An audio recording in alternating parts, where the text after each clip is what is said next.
Yeah, let's do it. This is game 2 of semifinal number 2, the TeamSpeak TL Open number 9. It is Naniwa versus Junny.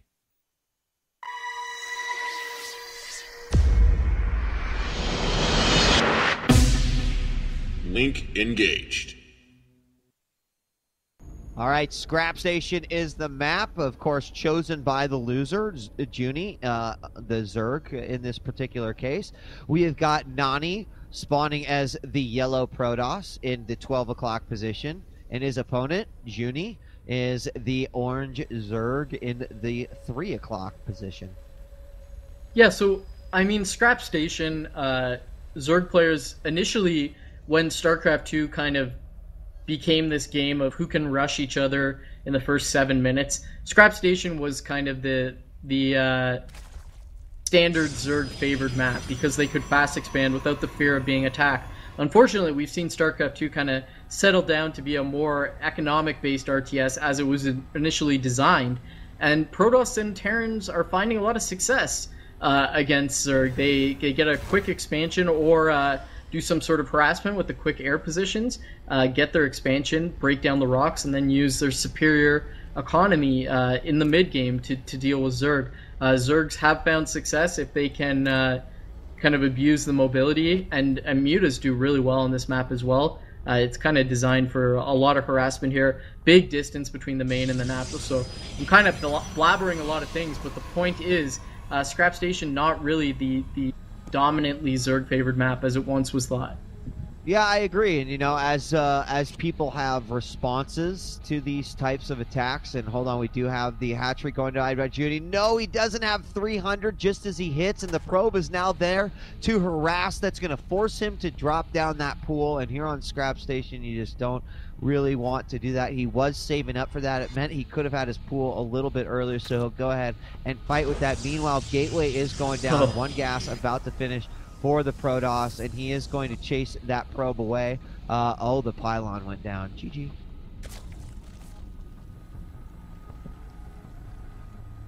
Chill. The last chill.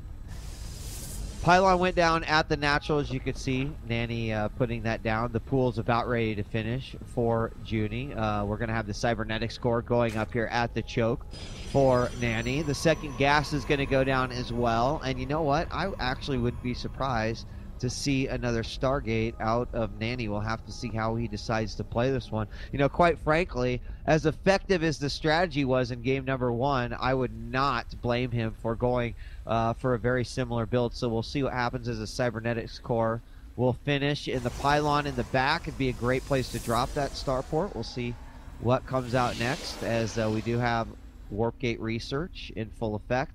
Zerglings now moving down to take out this pylon. And, yeah, so the expansion looks like it's back, finally going to get up for June. Yeah, I had a little disconnect vacation, but I'm back now.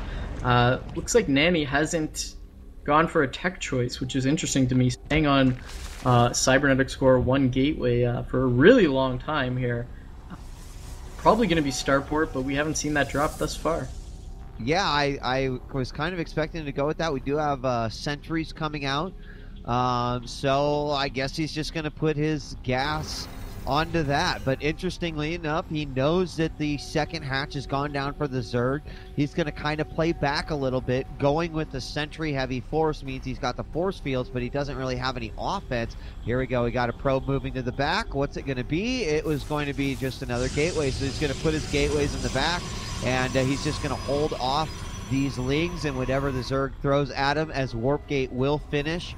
Actually well before these gateways are finished, so we have 3 going down in the back. So meanwhile, Zerg hasn't teched up to lair quite yet, just droning up like a madman. Queen's already down at the natural expansion. So the timing of this could be pretty devastating. There's not many units out at all for the Zerg, only 5 Zerglings out, and suddenly when you could just start producing, you know, 4 Zerglings, and I did not even see if he got vision of those gateways in the corner. Yes, he saw at least 2 of them, so he knows what's up. Zergling slips in as well, gets full vision, knows exactly what could be coming next. Yeah, that was a really strange exchange. So what happened there was Junny actually sent in his Overlord, saw the 2 gateways immediately that were up there, but didn't see the 3rd one. Meanwhile, the sentries were recalled to deal with the Overlord, and at that time, a Zergling slipped in and saw the 4th gate. So at this point, he's going to know for sure it's going to be a 4 gate, but let's see how he responds. He's trying to put up a Spine Crawler, but he hasn't got enough Creep Tumors yet to connect his Creep.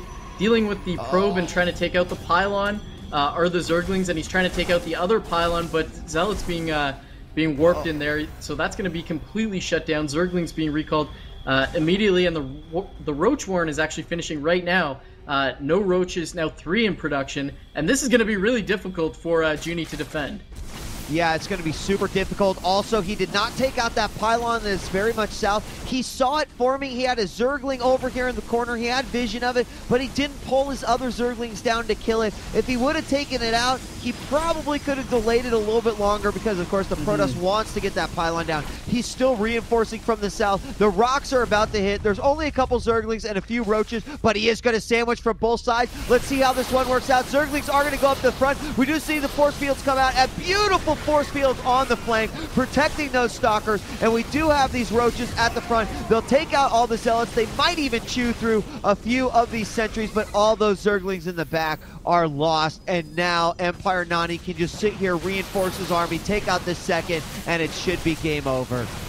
And a lot of energy still on the sentries as we see Nani dropping force fields, actually denying the flanking Zerglings and drones even. Spinecrawler just struggling to bury in there, but that looks like it's going to be it. Zerg bringing in units, but the pylon is finished for Nani as he's reinforcing with more Zealots and sentries. He's got a ridiculous amount of sentries here, 6 sentries, as he's dropping more force fields and going to be able to take out the hatch, and that is going to be it for Zerg. They'll probably stick around and try to defend this, but really not the best handling of a 4 warp gate rush, despite knowing it was coming in. Bring in the drones to try to deal with it. GG. Nani gonna clean up this largely unknown Zerg player 2-0 as he moves into the finals to battle Goody for his spot at claiming the qualification for TSL number 3.